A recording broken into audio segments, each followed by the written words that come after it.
But I think life is too short to contemplate so much, you know. अगर दिल से कोई सही लग रहा है ना कोई चीज़, तो मैं तो कर लेता हूँ. दिमाग लगाओ तो वो खत्म ही नहीं होता. दिमाग लगाओ तो हर चीज़ गलत लगती है. ओके. तो ऐसे दुबई में एक शो करने गए थे. अच्छा. और क्या कहूँ. वहाँ एक some bullets are fired also in the air. तभी मैं गाना गा रहा हूँ मुस्सु मुस्सु हासी देव. मैं बोला अरे इतना पब्लिक चिल्ला chaos. नहीं इतना दुबई में मेरा गाना पसंद कर रहे हैं लोग, क्योंकि मैं बिना चश्मों का शो करता हूँ ना और दिखाई नहीं देती मुझे. Wouldn't you all want to hear शान Singh a couple of lines? मैं बोला यार एक अभी बताया मत करो मेरे साथ यार, मैं उनको देख रहा हूँ भाई. और पार्टी करो और अवार्ड लेने आओ. चलो गाओ अभी. सेम स्कूल से है ना? हाँ सानिशवाद हम लोग सेम स्कूल. फिर वो जो मैंने गाया ये वही गाना था.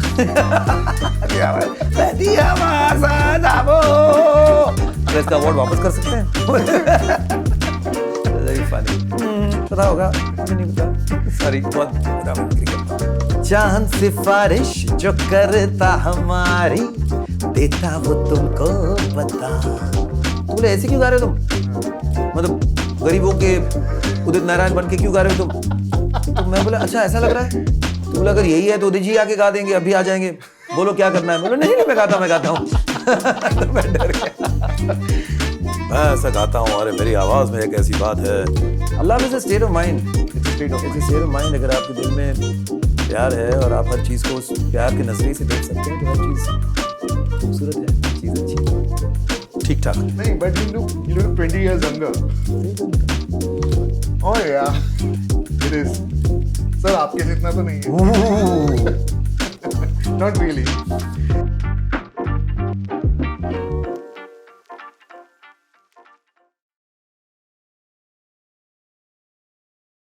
दिल से में आप सभी का दिल से स्वागत है. आज हमारे शो पर हम लेकर आए हैं एक गोल्डन वॉइस, इंडिया की गोल्डन वॉइस को. क्या आप गेस करना चाहेंगे? इनका नाम है mister Shantanu Mukherjee, also known as Shaan. Welcome sir. Thank you Aakash for the lovely introduction. और I'm all excited. आपके शोज काफी पॉपुलर हो रहे हैं और दिल से आप बात करते हैं, तो मैं भी दिल से बात करने के लिए तैयार हूँ. सर इससे पहले हम आगे बढ़े, मैं आपको कुछ दिखाना चाहता हूँ. अच्छा. क्या आपको मेरी शक्ल थोड़ी नोन सी लग रही है?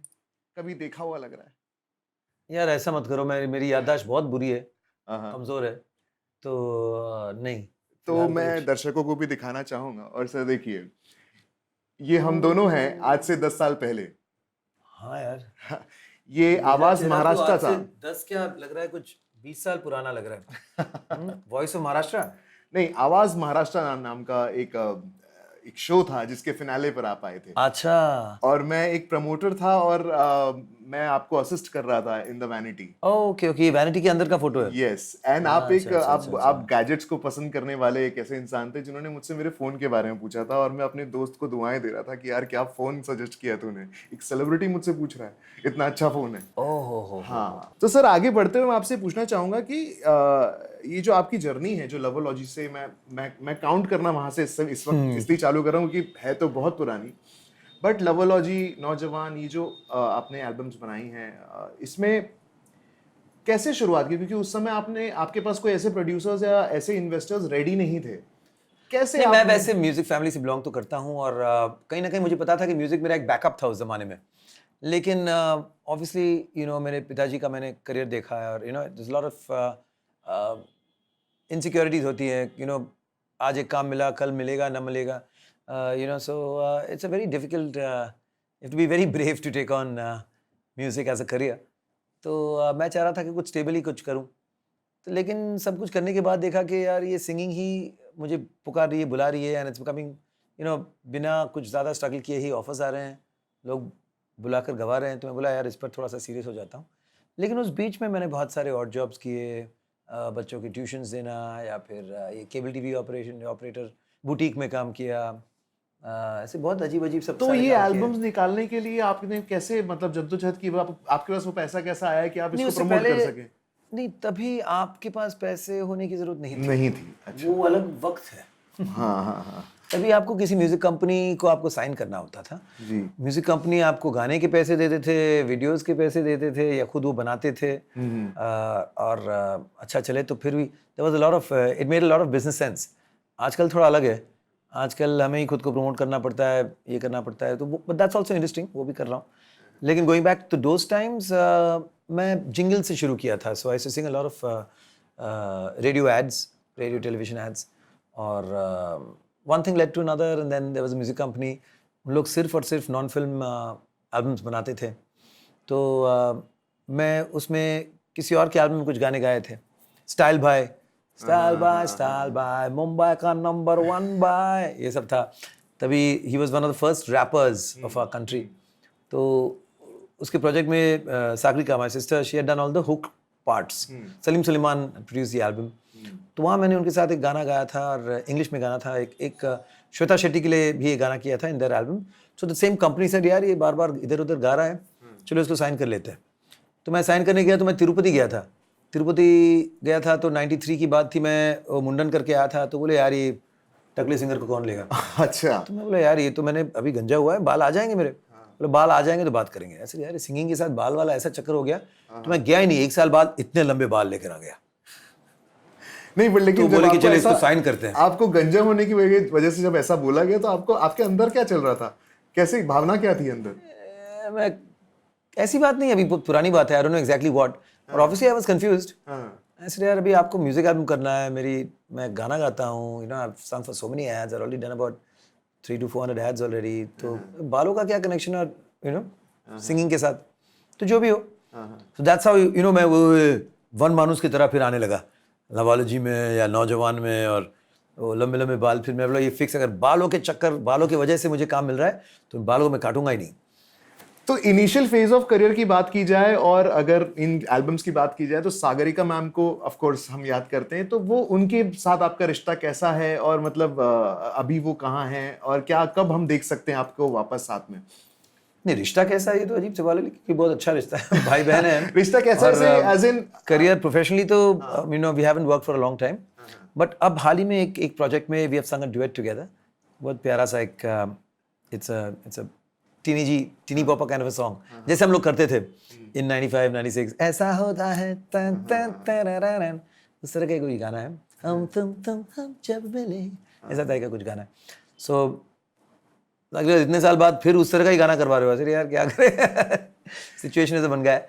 But she is in Rome, she speaks fluent Italian, cooks her, you know, so she's enjoying herself there. उनके भी 2 बेटे हैं, और मेरे भी 2 बेटे हैं, तो और चारों ही म्यूजिक में ही इंक्लाइंड है। लेकिन उनके बेटों में एक बेटा कमाल का कुक है। अच्छा। So it's an interesting combination, तो देखते हैं क्या होता है। और आपका एक बेटा is learning business of music, is what I Yes, he is doing a course in he studies in मुझे ये बोलने में बहुत गर्व होता है, क्योंकि हम तो कभी मुंबई से निकल ही नहीं पाए। जी। But he is in you know University of South California, जिसे कहते हैं, USC में पढ़ता है, and LA में रहता है। क्या और बात है। तो वहाँ वो he is doing a course in the business of music. Business of music also includes law, includes you know a lot of stuff, digitization, सिर्फ एल्बम करना ही नहीं, जैसे इवेंट्स होते हैं, म्यूजिकल इवेंट्स होते हैं, वो कैसे किया जाता है। तो all the little details of everything that's involve with music. खुद प्रोड्यूसर भी है, और वार्नर म्यूजिक से उसका एक कॉन्ट्रैक्ट भी बन रहा है, जहाँ वो खुद म्यूजिक प्रोड्यूस करेगा, और यू नो सिटी मॉल उसका एक बैंड भी है। तो ये तो बड़ा बेटा है। छोटा जो है वो भी गाने में है, वो भी बहुत अच्छा गाता है, ट्रेन कर रहा है एज म्यूजिशियन। साथ साथ ही wants to be the first real teenage indie pop act, और I can sense a sensation, क्योंकि एक तो है 6 फुट का, काफी अगर आप कह रहे हैं तो जरूर होगा। हाँ, वो you know what I like is वो अपनी चीज कर रहे हैं।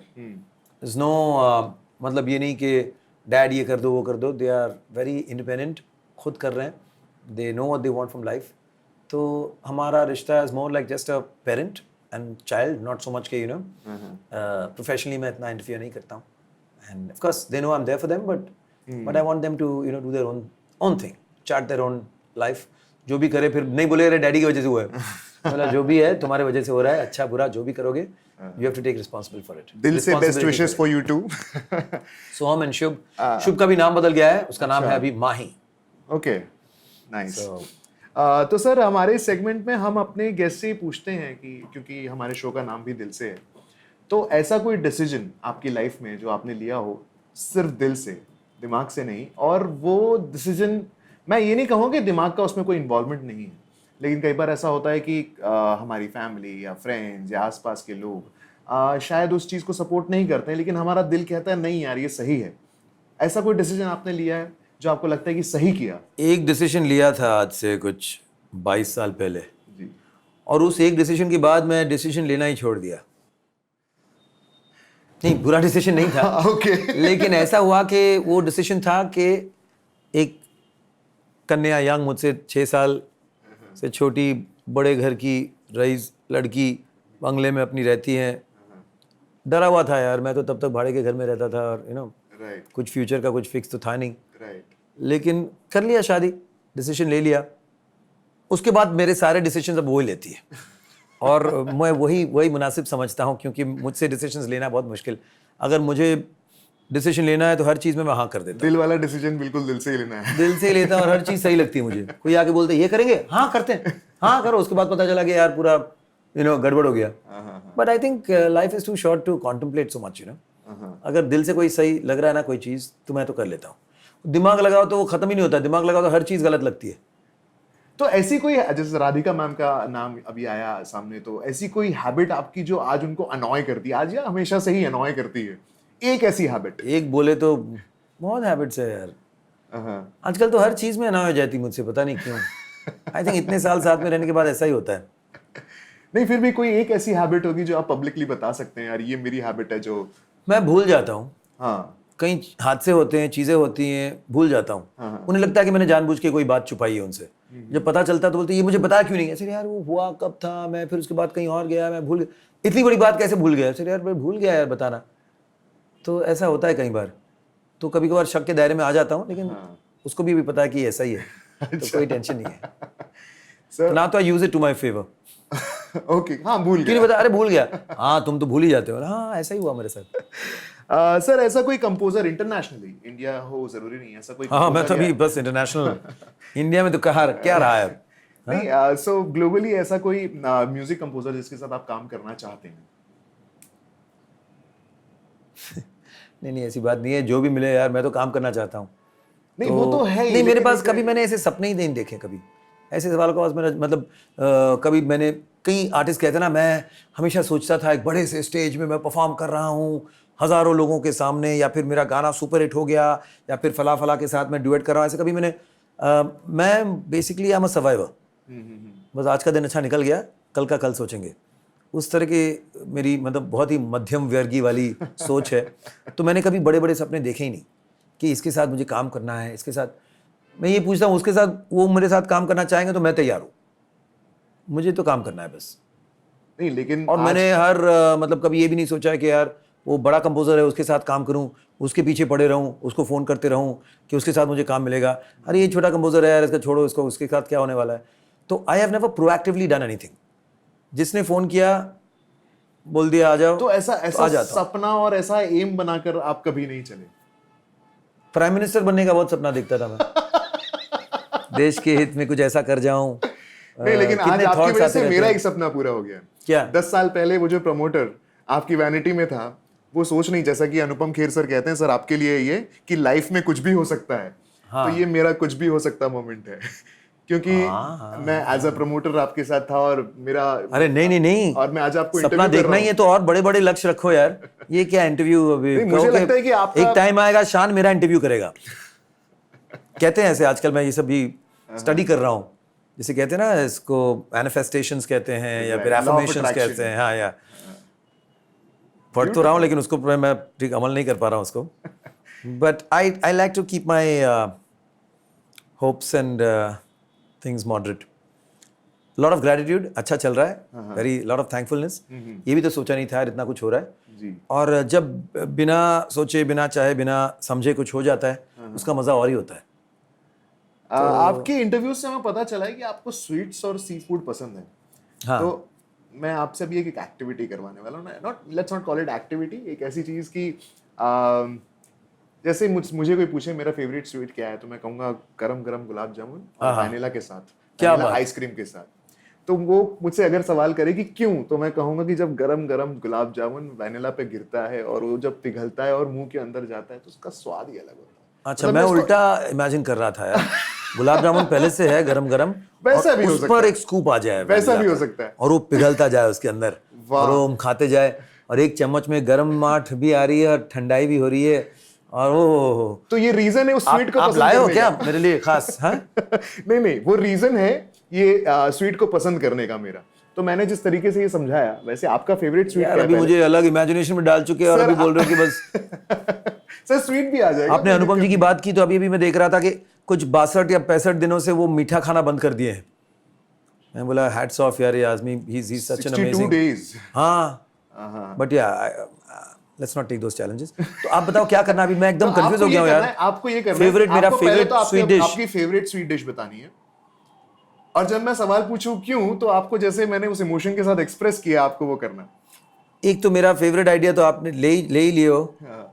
कि गरम गुलाब जामुन में हाँ आइसक्रीम। चलिए, मेरी दूसरा चॉइस क्या मिलती है है? आपसे हाँ फिर। हाँ, 100% मिलती है यार। मीठा पहले मुझे चॉकलेट्स बहुत पसंद थे, हाँ। लेकिन अब चॉकलेट से ज़्यादा मुझको जो ये पूरा वो प्रिपेयर्ड करके इंडियन, या फिर जैसे ये, लाइक अ हलवा। हाँ, इंडियन मिठाइयों पर अभी धीरे धीरे टेस्ट ज़्यादा बढ़ता जा रहा है। अच्छा। पता नहीं क्या हो रहा है। अच्छा। तो या फिर जो पूरा प्रेपरेशन होता है ना कुछ, हाँ। उसमें ये स्वाद भी है, वो स्वाद भी है। अब हूँ तो बंगाली, हाँ, वो तो वो अंदर एक से ये भी एक बंगाल यार, बाहर वो आ रहा बेक्ड रसगुल्ला जो मिलता है, दैट इज माइंड बॉगलिंग यार। फिर मिष्टी दोई हो गई है, वो चीज़ें, पागल हो जाता हूँ। सो वाई रसगुल्ला? भाई रसगुल्ला नहीं, रसगुल्ला इतना नहीं, लेकिन ये बेक्ड रसगुल्ला जो है ना, तो उसमें क्या है कि उसमें एक एक थिक जैसे एक हाँ, तो उसमें क्या है कि उसमें मलाई भी है, रस भी है, उसमें मिठास तो है ही, लेकिन साथ साथ वो जो एक जो एक मूस टाइप की एक स्मूथ एक फीलिंग जो उतरती है ना, हाँ हाँ हाँ। वो भी है।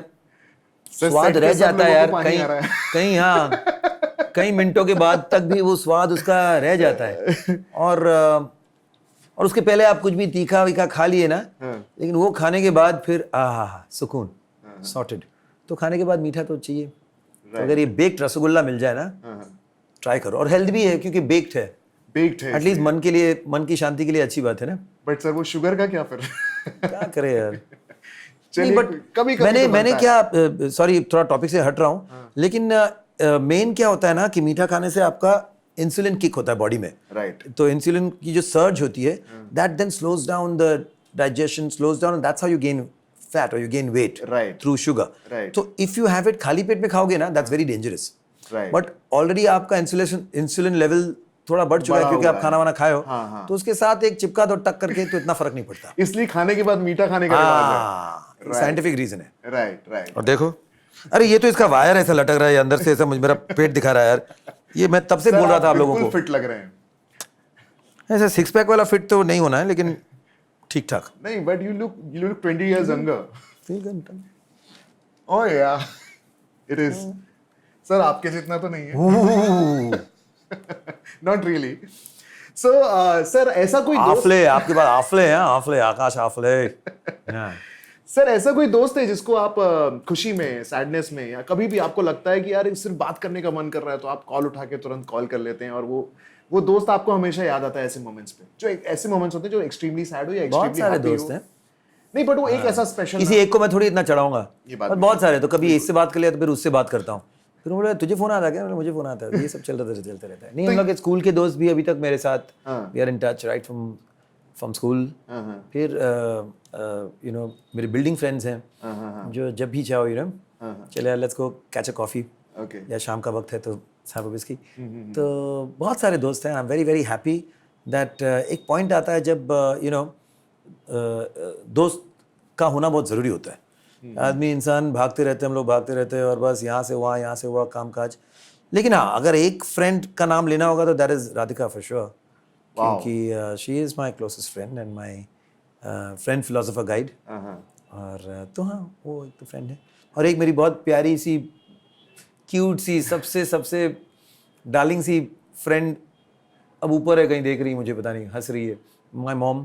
सो आई लॉस्ट लास्ट ईयर, पता नहीं धीरे धीरे धीरे और भी कितने साल बीत जाएंगे।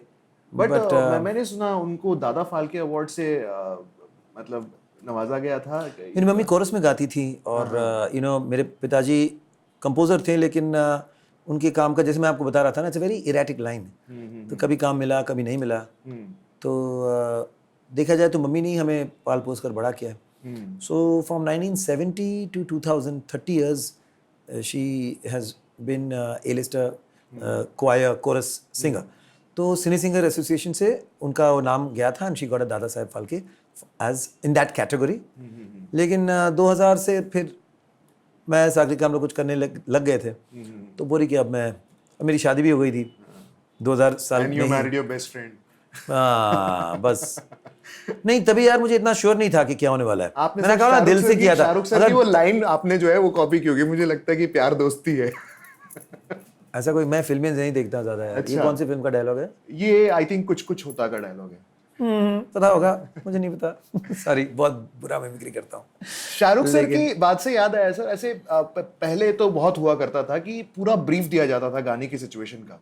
कोई भी गाना है उसकी पूरी सिचुएशन आपको समझाई जाती थी कि ये किस इमोशन से गाने वाला है, ये कैसे आने वाला है, क्या कपड़े पहनने वाला है, यहाँ तक की डिटेलिंग शायद होती, I am not very sure. कपड़ों तक नहीं, लेकिन हाँ काफी डिटेलिंग होती थी।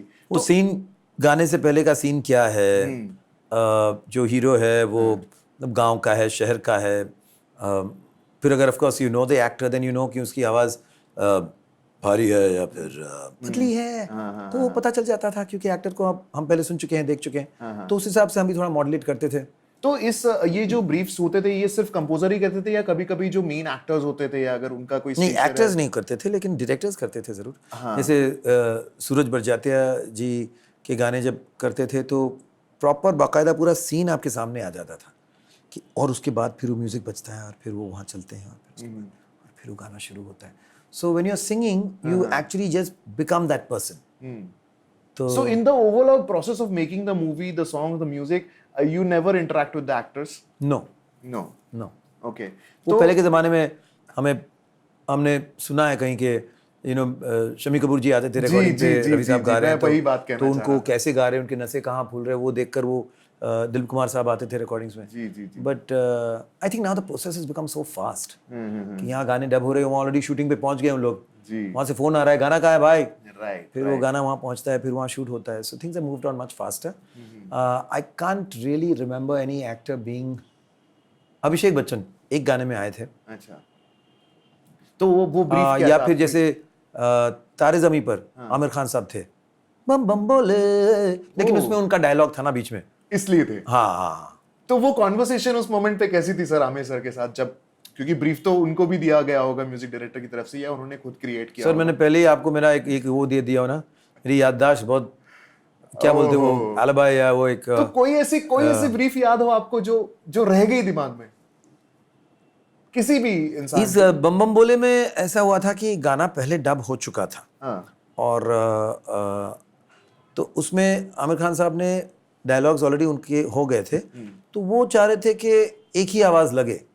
तो जब मैंने गाना गाया, वो बोले कि क्यों ना तुम भी ये डायलॉग करो कि रट रट के क्यों tanker full tanker full tanker full. तो मैंने कहा कि इससे बेहतर होगा कि मैं गाते वक्त थोड़ा सा आपकी आवाज़ से मिलवा लूँ, क्योंकि वरना मेरे लिए गाना आसान है, डायलॉग बोलना बहुत मुश्किल हो जाता है। I get very conscious. Okay. तो बोला अच्छा नहीं ठीक है, बट वो बोले कि यार मेरा मिमिक्री मत करना, नॉर्मल गाना मैच हो ही जाएगा। तो उस तरह से हुआ। जैसे वो भी एक गाना था, लड़की ही क्यों न जाने क्यों लड़कों से नहीं होती, तो उस बीच में सैफ अली खान के डायलॉग्स थे, तो डायलॉग्स पहले मैं बोल दिया, मैंने वो डायलॉग्स मैंने किया था पहले हाँ। ओके, हाँ। तो फिर बोले कि उसको मुझे वो क्यों मिल जाता है, टाइमिंग मिल जाती है, एंड देन उस पर then they do it themselves. तो ऐसे बहुत सारे और भी एक्सपीरियंसेस रहे हैं, लेकिन इंटरेक्शन एक्टर्स के साथ बहुत कम रहा है। 80%, 70% will be with the composers. तो कोई ऐसा इंटरेस्टिंग ब्रीफ आपको याद है जो मतलब आपको लगता है ये मेमोरेबल ब्रीफ था? चांद सिफारिश तो कुणाल कोहली जी थे जी, जतिन जी ललित जी थे। ये गाना काफ़ी सिंगर्स से ऑलरेडी पहले ट्राई किया गया था, और मैं भी थोड़ा सा डरा हुआ था कि मैं भी उन्हीं की गिनती में ना आ जाऊं। अब जी जान लगाकर गाना तो सुपर है, डुपर हिट गाना है वो। लेकिन इशू यही है कि मैं जब भी गाने जा रहा हूँ, पहली बार आमिर खान के लिए गाना गा रहा था, अब जब भी गा रहा हूँ, चांद सिफारिश जो करता हमारी, देता वो तुमको बता। तो बोले ऐसे क्यों गा रहे हो तुम? हाँ। मतलब गरीबों के उदित नारायण बन के क्यों गा रहे हो तुम? तो मैं बोला अच्छा ऐसा लग रहा है? नहीं, शर्मो हया के, वैसे मैं तो आमिर खान को देख रहा हूँ। तो प्रॉब्लम ये है कि इतने सालों से हम आमिर खान को जब भी देखते हैं उदित जी को सुनते हैं, तो मुझको वो एक डबल काम करना पड़ेगा कि आमिर खान को सूट करे लेकिन मैं उदित जी ना लगूं। तो काफी गहरा इम्पैक्ट होता है इन चीजों का। हाँ, क्योंकि वो रह गया है दिमाग में। Subconscious मैं में तो सोच रहा हूँ आमिर खान, लेकिन आवाज निकली उदित जी की। तो बोला अगर यही है तो उदित जी आके गा देंगे, अभी आ जाएंगे, बोलो क्या करना है। बोलो नहीं नहीं मैं गाता हूँ। तो मैं डर गया। तो ऐसी लेकिन चीजें सर होती हैं। वो उस गाने को इतना समय हो गया, आज भी वो गाना मतलब हिट लिस्ट में आता है, लोगों को पसंद नहीं, है। बहुत बड़े फैन है लोग उस गाने के, जब से तेरे नैना भी इनफैक्ट। देखिए जब जिसका जो जैसा होना है वो हो ही जाता है। मैं तो रिहर्सल किया था एक दूसरे गाने की। सर एक बार वो चांद सिफारिश की अगर एक लाइन हो जाए तो हाँ, चांद सिफारिश जो करता हमारी, देता वो तुमको बता, शर्मो हया के पर्दे गिरा के, करनी है हमको खता, जिद है अब तो है खुद को मिटाना, होना है तुझ में फना। वाह क्या बात है सर। अच्छा सर, ऐसा कभी हुआ है कि आपका कोई लाइव कॉन्सर्ट है, होने वाला है, और आप चाहकर भी उस कॉन्सर्ट में पहुंच नहीं पाए और वहां हजारों लोग हैं ऑलरेडी उस कॉन्सर्ट में, ऐसा कभी कोई ऐसा? हाँ, हाल ही में ऐसा हुआ था कलकत्ता में। और मैं सबको कहना चाहता हूँ कि ये गूगल पर पूरी तरह से जो निर्भर करते हैं ना, उनके साथ कई बार ऐसा हो सकता है। तो हम लोग कहीं पहुँचे, गूगल बता रहा है कि 2 मिनट दूरी, वो जाके वो डेड एंड का रास्ता में जाके हम लोग रुक गए वहाँ। फिर लोगों से पूछने लगे सब, अरे क्या तुम यहाँ आ गया है, वो तो उस तरफ है। और बीच में एक वो पटरी है, क्या बोलते हैं, रेलवे क्रॉसिंग थी। हाँ। तो रेलवे क्रॉसिंग में यहाँ क्रॉस वक्त कुछ 15-20 मिनट गए, वापस क्रॉस करते और 15-20 मिनट गए। शो शुरू होना था कुछ 9 बजे, मैं पहुंचा ही वहाँ, नहीं शो कुछ 8 बजे का था, मैं पहुंचा ही 9:15 बजे। और उस बीच में पता चला कि काफ़ी लाठीचार्ज हो गई, लोग ज़्यादा आ गए थे। तो ये हाल ही में हुआ कलकत्ता में। मुझे पहुंचना था उत्तरपाड़ा, मैं पहुंच गया घोषपाड़ा। तो इस ऐसे इंस्टेंसेस को कैसे डील करते हैं सर फिर आप, मतलब how do you manage it? नहीं क्या कर सकते हैं, अभी लेट कुछ तो नहीं पहुंचे, कर बस सीधा जंप कूदी मार लिए स्टेज पर। हाँ। जाते ही पहले बोला कि देखिए मेरी गलती नहीं है, गूगल की गलती है, वो मैपिंग में कुछ गड़बड़ किया है। मैंने तो ये आपने जो पिन कोड दिया था, स्पेशली व्हाट्सएप में जब कोई अपना लोकेशन पिन देता है ना, तो गूगल कुछ गोलमाल करता है। कई बार हुआ है मेरे साथ। अच्छा। और सर अगर लाइव कॉन्सर्ट्स की बात चली है तो हाँ, लेकिन लेट हुआ है, कभी ऐसा नहीं हुआ कि मैं पहुंचे ही नहीं हुआ, गया ही ऐसा नहीं, कभी नहीं हुआ है, कभी नहीं हुआ है। पिछले 25-30 सालों में ऐसा कभी नहीं हुआ? नहीं। Wow, that's amazing. नहीं, I've never missed out on show। कभी फटी आवाज में पहुंच गया हूँ, वो अलग बात है। सोचे तो आज ऐसी कंडीशन बोलते में आज ना ही गाते तो अच्छा होता है, आज कोई बहाना बना लेते तो हैं। ऐसी कंडीशन में आपको ये नहीं लगता कि लिप सिंक ही कर लेते हैं? हैं? नहीं यार, हम ओल्ड स्कूल है यार। नहीं, बट अगर आवाज खराब है और जैसा भी लेकिन है, इतने लोग आए हुए हैं, नहीं और सर, किसी जो भी उम्मीद है के साथ आए हैं। ये सच्चाई है, ये है। हाँ। उसके लिए 4 बार सॉरी बोलना पड़ता है, हाँ। हो जाता है। और कई बार क्या होता है कि मिडवे थ्रू ना गला खुल जाती है, लोगों का प्यार भी मिलता है। लेकिन लिप सिंक तो सबसे बड़ी चीटिंग वाली बात है। शो में जाकर लिप सिंक करते हैं, बहुत सारे करते हैं, मुझसे 5 गुना 6 गुना पैसे भी ज़्यादा लेते हैं, जाके लिप सिंक करते हैं, माइक मुंह के सामने रख के घूमते रहते हैं। बट वही कहा, ओल्ड स्कूल यार, हम नहीं करेंगे ये सब। टूटा फूटा बेसुरा गाएंगे, लेकिन जो है वही है आपके सामने। अच्छा, मुझे एक तरीका याद आ रहा है पुराने जमाने के, जब 90s के टाइम पे, 90s में स्पेशली, क्योंकि उस समय अंडरवर्ल्ड और क्राइम बहुत ज़्यादा था, तो ऐसा बहुत लोगों के साथ, सिंगर्स के साथ होता था कि उन्हें बंदूक की नोक पर कहा जाता था कि तुम्हें परफॉर्मेंस देना है। तो ऐसा कोई एक्सपीरियंस आपके साथ या आपके आसपास कभी आपने सुना या देखा नहीं, है? वो 2000 तक ना वो दौर खत्म होता जा रहा था। So I got the end brunt of it. Okay. तो ऐसे दुबई में शो करने गए थे। अच्छा। और क्या कहूँ। वहाँ एक some bullets were fired also in the air। तभी मैं गाना गा रहा हूँ, मुसु मुसु हासी देव में, बोला अरे इतना पब्लिक चिल्ला, chaos। नहीं, इतना दुबई में मेरा गाना पसंद कर रहे हैं लोग, क्योंकि मैं बिना चश्मों का शो करता हूँ ना और दिखाई नहीं देती मुझे, तो मुझे पता भी नहीं चला क्या चल रहा है। मुझे लग रहा है लोगों को इतना मजा आ रहा है, चीख रहे हैं, चिल्ला रहे हैं। बट एक्चुअल में क्या हो रहा था? एक्चुअल में कोई चल रहा था लफड़ा। अच्छा। हाँ, किसी की सीट में कोई बैठ गया था, वो बड़ा डॉन था, वो साला बंदूक निकाला, वो उठा, वो चलाया, ये सब हुआ। वो राधिका, मेरे फ्रेंड फरहान थे वहाँ बैठे, वो लोग बोले बड़ा ढीठ साला बंदा है ये, हैं? इतना कुछ यहाँ हो रहा है, ये गाना गा रहा है, मुझसे मुझसे हंसी देवना लग गया, हंसने की कोई बात ही नहीं है इसमें। सब बेचारे पैनिक मोड में आ गए वहाँ। बट सर कैसे आप डील करते थे इन सब चीजों से? मतलब आपको ऐसा नहीं लगा कि मैं कौन सी फील्ड में आ बाद गया? में मुझे पता चला कि ये सब है, लेकिन हाँ, उससे पहले तो मतलब हम जो वहाँ पहुँचे, वो बहुत लंबी स्टोरी है यार, फिर कभी बताऊंगा। अच्छा। लेकिन हाँ हाँ हाँ, तो बहुत सारी मल्टी आर्टिस्ट शो, अच्छा। सब चुपचाप, सबने चुपचाप परफॉर्म किया, आपको भी करना पड़ा? हाँ यार, ये तो डर था। उसके बाद बताएंगे कि देखो इन लोग गए थे, अब आप बताओ हम क्या करें? आप क्या करें? हैं? हाँ, उस बेटर समय ना? आप अपने लिए स्टैंड लें। हाँ यार, करेक्ट है। अभी तो मेरा बेटा जस्ट 3 महीने का, मेरा राइट। सोहम मेरा बड़ा बेटा था, चुपचाप जाके करके आया भाई। मैंने एडवाइस भी मांगी हमारे सीनियर से, बोले कुछ नहीं, तुमसे पैसे नहीं मांग रहे ना, जाओ शो करके आ जाओ। तो सर ऐसा आपका मतलब कहा जाता है कि सक्सेस जब काफी हो जाती है तो सर पर चढ़ती है और इंसान उसमें गलतियां करता है। तो कभी आपके साथ ऐसा गुजरा है कि आपको लगा यार मेरे से गलती हो गई, ये मैंने एक मेरे अंदर एक अलग एटीट्यूड आ गया था, ऐसा कभी हुआ है आपके साथ? नहीं, खुद कहूँ तो अजीब लगेगा, लेकिन खुद कहें तो आप ये अच्छा किसी को भी बताओ को कि क्योंकि हमने कभी नहीं सुना ऐसा। एटीट्यूड आ गया है, तो ये तो कोई नहीं मानेगा। अच्छा। क्योंकि मैंने ज़िंदगी की जो हार्श ट्रूथ है वो देखा है कि मेरे पिताजी से ही मैंने ये देखा है कि इतनी गुणी, इतनी जिसमें इतना हुनर है, इतना स्किल्स है हर चीज़ में, म्यूज़िक में घोल के जो पीकर बैठे, उनको सक्सेस नहीं मिली, और मुझ जैसे अनपढ़ सिंगर को सक्सेस मिला है। तो success is a matter of chance. उसमें अगर आप अहम करो कि मैं ऐसा गाता हूँ, अरे मेरी आवाज़ में एक ऐसी बात है, या फिर अरे मेरे बगैर ये गाना नहीं चलेगा, ये जोन में आप आ जाओ। कभी मस्ती मजाक में बोलना अलग बात है, लेकिन नहीं, मैंने देखा है कि अगर और भी ऐसे कितने लोग हैं जो कितने गुणी हैं और उनको सक्सेस नहीं मिला, और कई सारे ऐसे हैं जिनको मिल गया यार। तो इट्स मैटर ऑफ चांस। उसके में घमंड करना है या उसमें सोचना कि ये मैंने किया है, sometimes it is right place right time, opportunity is everything भाई। राइट। कितने बिलो एवरेज सिंगर्स हैं, उनको इतने अच्छे कमाल के गाने मिले हैं, तो गाना सुपर हिट हो गया है। कितने बहुत ही अच्छे सिंगर्स हैं, लेकिन वो गाने ही नहीं मिले उनको। So opportunity is the main thing. मुझे बहुत अपॉर्चुनिटीज़ मिले, अच्छे गाने मिले। एक टाइम था जहाँ मतलब एक स्टूडियो से दूसरा स्टूडियो, सब बड़े बड़े गाने कर रहा हूँ, तो अपॉर्चुनिटीज़ मिले, इसलिए आज बैठ के आपके साथ इंटरव्यू कर रहा हूँ। राइट ना, so I can't take credit for that. Right. वो नहीं मिलता तो कुछ नहीं होता यार। This is beautiful sir, amazing. नहीं, और दूसरी बात ये भी है कि मैं कभी भी मतलब बड़ा बैनर है, कई बार मेरे जो कंटेम्प्रेरीज हैं, मेरे सब हम दोस्त ही हैं फ्रेटर्निटी के, सब बोलते हैं यार तू कुछ भी किसी के लिए कुछ भी गाते रहता है यार, ऐसा मत कर, अपना एक स्टैंडर्ड मेंटेन कर।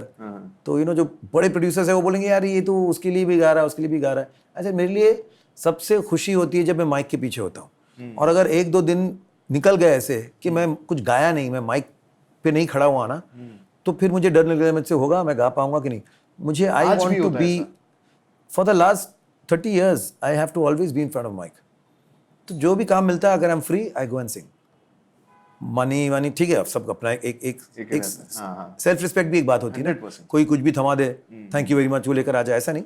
तो एक बेसिक जो मेरा फी है, वो फी चाहे बड़े से बड़े बैनर का हो या छोटे छोटे कंपोजर का, वो मेरा फिक्स गरीब का फी है, वो आप दे दो, हम गाना गाकर चले जाएंगे। सर ये जो गाना था बहती हवा सा था वो, तो बहुत लोगों को बहुत टच किया है ये गाना। तो आपको इस मूवी की सिचुएशन ब्रीफ में ऑलरेडी मिली थी, या आपके दिमाग में कोई और थॉट था जो इमोशन, क्योंकि आपका काफी उभर के आया उस गाने में?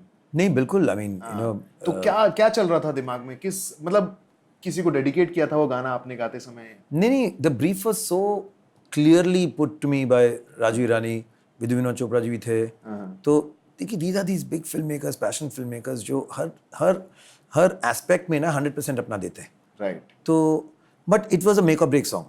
इस गाने में भी I think I was the 7th voice right dubbing this song. Right.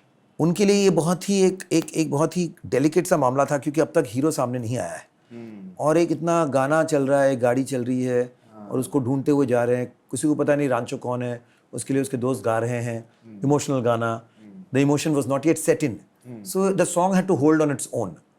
तो मैं तो वो अरब की टेंट में जैसे ऊँट घुसता है ना, वैसा घुसा। मैं तो गया था ऑल इज वेल गाने के लिए।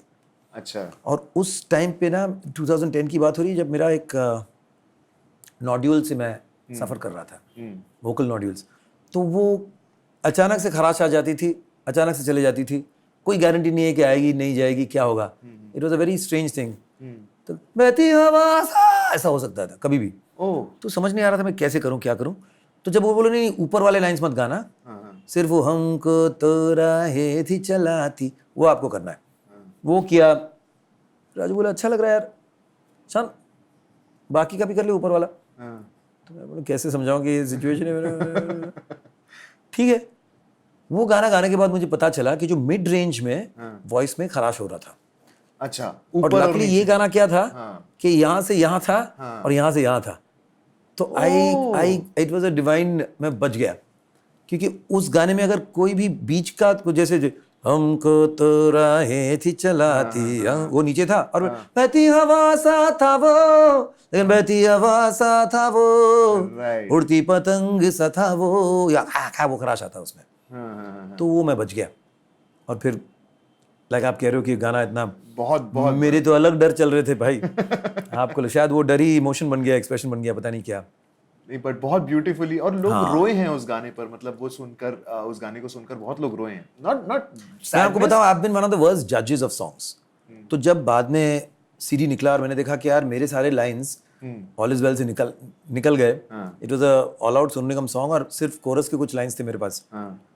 तो क्लियरली मुझे पता था कि यही साला सुपर हिट गाना है, आमिर खान गा रहा है और मेरा गाना तो बैकग्राउंड सॉन्ग है। तो मैं शांतनु मोहित्रा जो अपने अच्छे दोस्त भी है, मैं यार दादा क्या कर दिया यार, मुझको तो ऐसा गाना दे दिया एकदम लग रहा है कोई भी, और आले मस्ती वाला पूरा गाना वो वहां चले गया। तो बोला तू आगे देख, जब फिल्म आएगी फिर देखना तेरे गाने का इम्पैक्ट क्या होगा। यार मेरा भी दिल रखने के लिए बोल रहे हो, बट जो हुआ वाज हिस्ट्री ऑफ कोर्स। नहीं, of course it is history. और वो गाना बहुत बहुत लोगों को टच किया है। सर मैं आगे बढ़ते हुए आपसे पूछना नहीं, आपसे एक और एक्टिविटी करवाना चाहूंगा। तो मैं उस गाने का एक और ट्रिविया है। अच्छा। मैं गोवा से आया और अवार्ड नाइट पे पहुंचा और मुझे इस गाने का अवार्ड मिला। I think it was GIMA और something like that, Salman Khan. Right. तो मैंने पहले जाके सलमान खान को, सोलन we were in school together, तो यू नो, तो बोला तो बहुत पार्टी करके आया लग रहा है। तो बोला हाँ भाई कुछ भी हो जाए बोलना टाइम कम ही है, टाइम कम ही से हम शान गाना मत गाना ऐसा बोल देना, क्योंकि मेरी आवाज़ एकदम फटी है। हमारे कुछ कॉमन फ्रेंड्स भी थे साथ में, मुझे पता चला तो बहुत पार्टी किया है। Wouldn't you all want to hear Shaan sing a couple of lines. मैं बोला यार एक अभी बताया मत करो मेरे साथ यार, मैं उनको देख रहा हूँ भाई, तो और पार्टी करो और अवार्ड लेने आओ, चलो गाओ अभी। सेम स्कूल से है ना? हाँ सानिशराज हम लोग सेम स्कूल। फिर वो जो मैंने गाया तो बोला ये वही गाना था। क्या बहती हवा सा था वो, और इसका अवार्ड वापस कर सकते हैं। Very funny. सर मैं आपको 5 सिंगर के नाम बोलूंगा, आपको एक एक लाइन बोलनी गानी है उस सिंगर की, और जैसे ही मैं दूसरा नाम बोलूं वो लाइन काटते ही जो दूसरे सिंगर का पहला गाना आपको दिमाग में आता है, जो भी नाम लूंगा उसका जो भी गाना पहला गाना आपके दिमाग में आता है वो आप गाइएगा। ठीक है sir. Starting with Kishore Kumar. गाने क्या गा, रिमझिम गिर सावन, नहीं जो पहला गाना मैंने गाया था ना कंपटीशन में, हमें तुमसे प्यार कितना ये हम नहीं जानते, मगर जी नहीं सकते तुम्हारे बिना किशोरदा, हमें तुमसे प्यार। मोहम्मद रफी साहब। हाँ, तुम जो मिल गए हो तो ये लगता है कि जहां मिल गया। मुकेश जी। चांद सी महबूबा हो मेरी, कब ऐसा मैंने सोचा था, हाँ तुम बिल्कुल वैसी हो जैसा मैंने सोचा था। कुमार शानू। सांसों की जरूरत है जैसे, सांसों की जरूरत है जैसे, जिंदगी के लिए बस एक सनम चाहिए, आशिकी के लिए। अरिजीत सिंह। अभी अभी हाँ, इतने सारे कौन सा? केसरिया तेरा वाह। इश्क है पिया, रंग जाऊं मैं जो हाथ लगाऊं, शान। जब से तेरे नैना मेरे नैनों से लागे रे।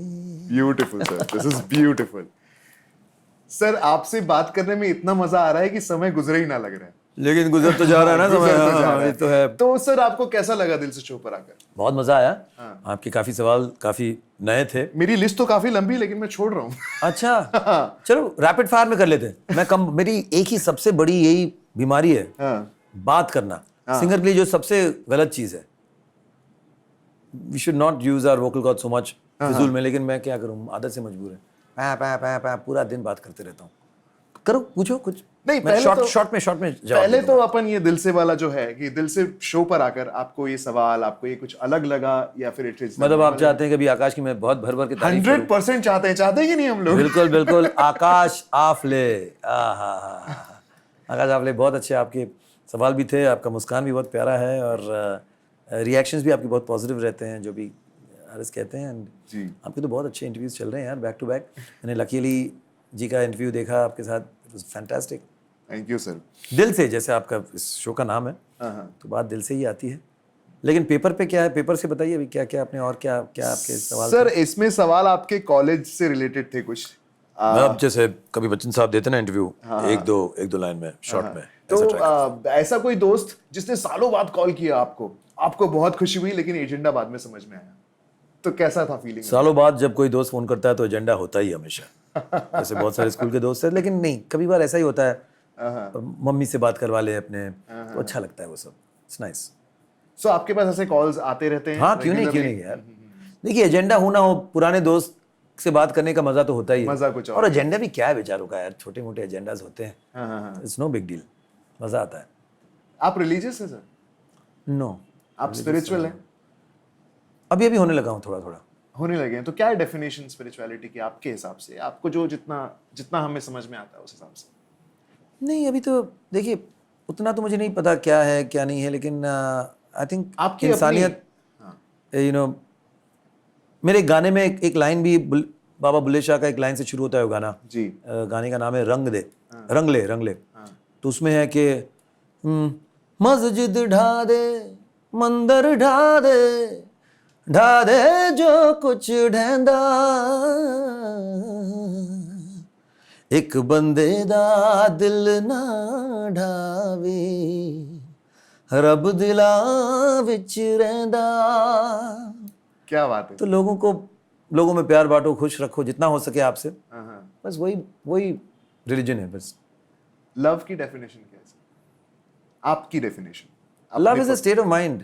It's a state of it's a state of mind. अगर आपके दिल में प्यार है और आप हर चीज़ को उस प्यार के नज़रिए से देख सकते हैं, तो हर चीज़ खूबसूरत है, हर चीज़ अच्छी है।